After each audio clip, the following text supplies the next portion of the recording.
तो आज शुरुआत करते हैं हम वेक्टर्स के बारे में पढ़ाई करने की। ये एक बहुत ही इम्पोर्टेंट टूल है जो फिज़िक्स में आगे पढ़ाई करने के लिए बहुत ही ज़्यादा ज़रूरी है और इसकी conceptual clarity is very important. तो चलो आओ देखते हैं ये वेक्टर्स होते क्या हैं।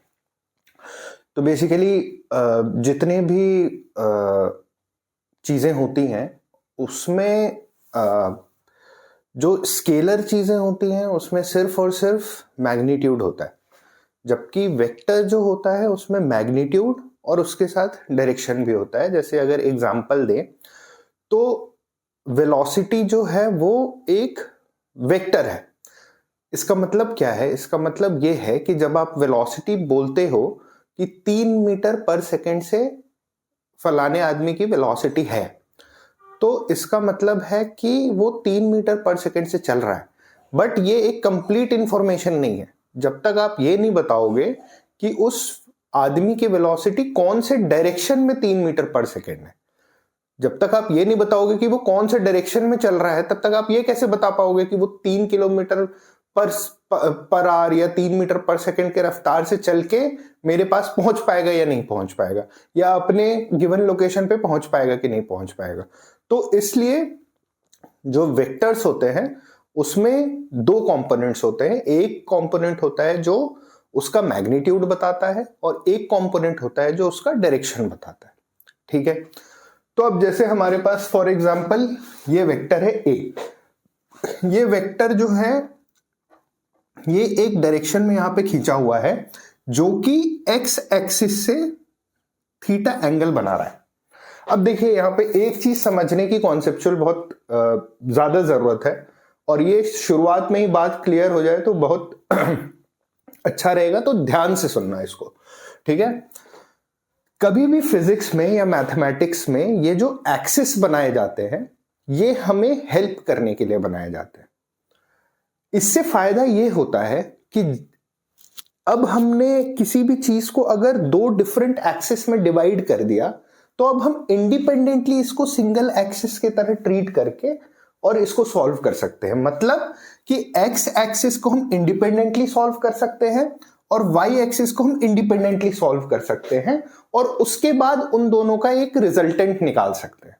ये एक बहुत बड़ी सुविधा है जो कि हमें इस वेक्टर को दो डिफरेंट एक्सिस पे दिखाने में मिल जाती है। तो सबसे पहले ये समझना बहुत जरूरी है कि ये दो एक्सिस कंफ्यूज करने के लिए नहीं दिया गया है। ये दो एक्सिस हमें हेल्प करने के लिए दिए गए हैं, जिसके अंदर हम एक्स एक्सिस और वाई एक्सिस इन दोनों को इंडिपेंडेंटली सॉल्व करने के स्थिति में आ सकते हैं। ठीक है, तो सबसे पहले हमें क्या करना है, हमें ये जो वेक्टर ए है जो थीटा एंगल बना रहा है एक्स के साथ, इसको हमें दो डिफरेंट कंपोनेंट्स में तोड़ना पड़ेगा।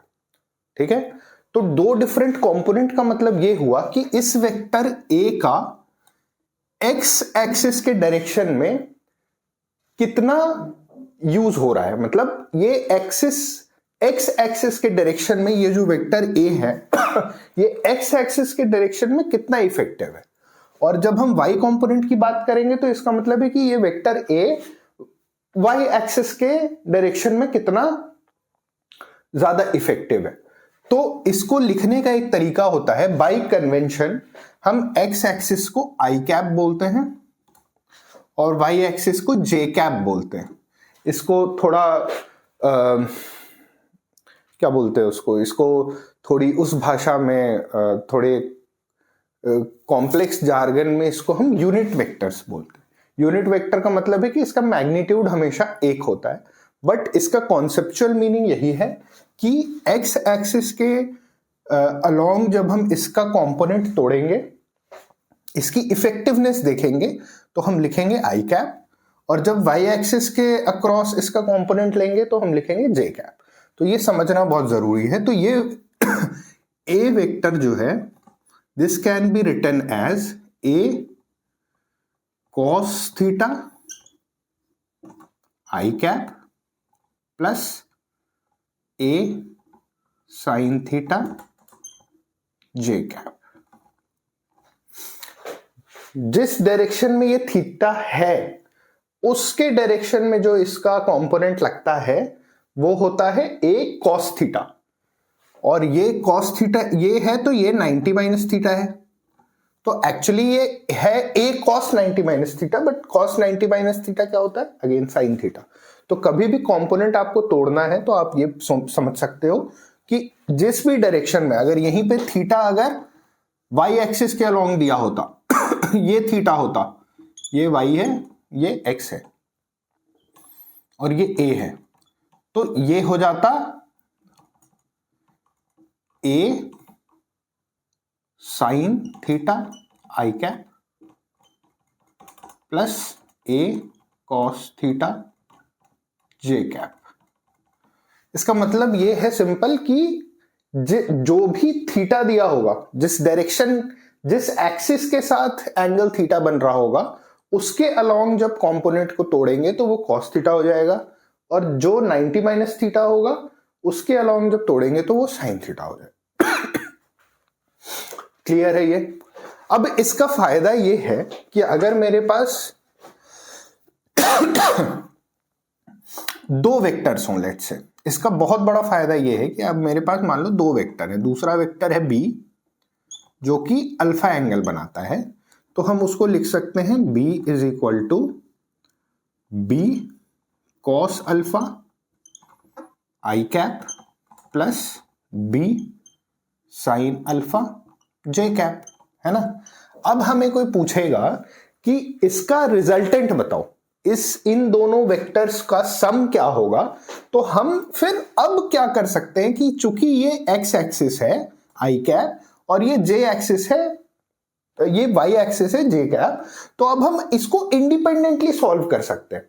मतलब कि x एक्सिस के जो भी रिजल्टेंट है वो डायरेक्टली एड अप हो जाएंगे और y एक्सिस में ये जो रिजल्टेंट है वो डायरेक्टली ऐड हो जाएंगे। सिंपल एल्जेब्राइक एडिशन पॉसिबल है अलोंग अ सिंगल एक्सिस।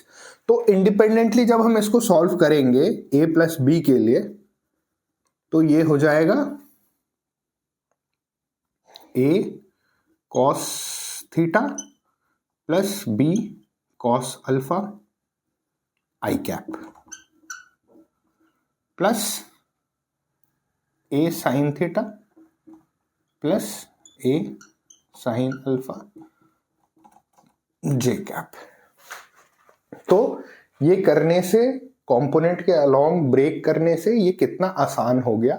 इसी तरीके से जब हम आगे बढ़ेंगे तो इसका यूज जब हम फोर्स पढ़ेंगे, जब हम फ्री बॉडी डायग्राम्स बनाएंगे, तो ये सबसे ज्यादा इंपॉर्टेंट कॉन्सेप्ट है जो आने वाला है आगे चल के। इवन काइनेमेटिक्स में भी जब हम प्रोजेक्टाइल मोशन पढ़ेंगे, स्ट्रेट लाइन मोशन पढ़ेंगे, तो हमें ये समझ आएगा कि किसी भी वेक्टर का एक्स एक्सिस और वाई एक्सिस, मतलब हॉरिजॉन्टल और वर्टिकल में जब हम कंपोनेंट ब्रेक कर लेते हैं तो हम हॉरिजॉन्टल को इंडिपेंडेंटली और वर्टिकल डायरेक्शन को इंडिपेंडेंटली सॉल्व कर सकते हैं। ठीक है, तो ये हो गई वेक्टर्स और उसके कंपोनेंट को तोड़ने की बात।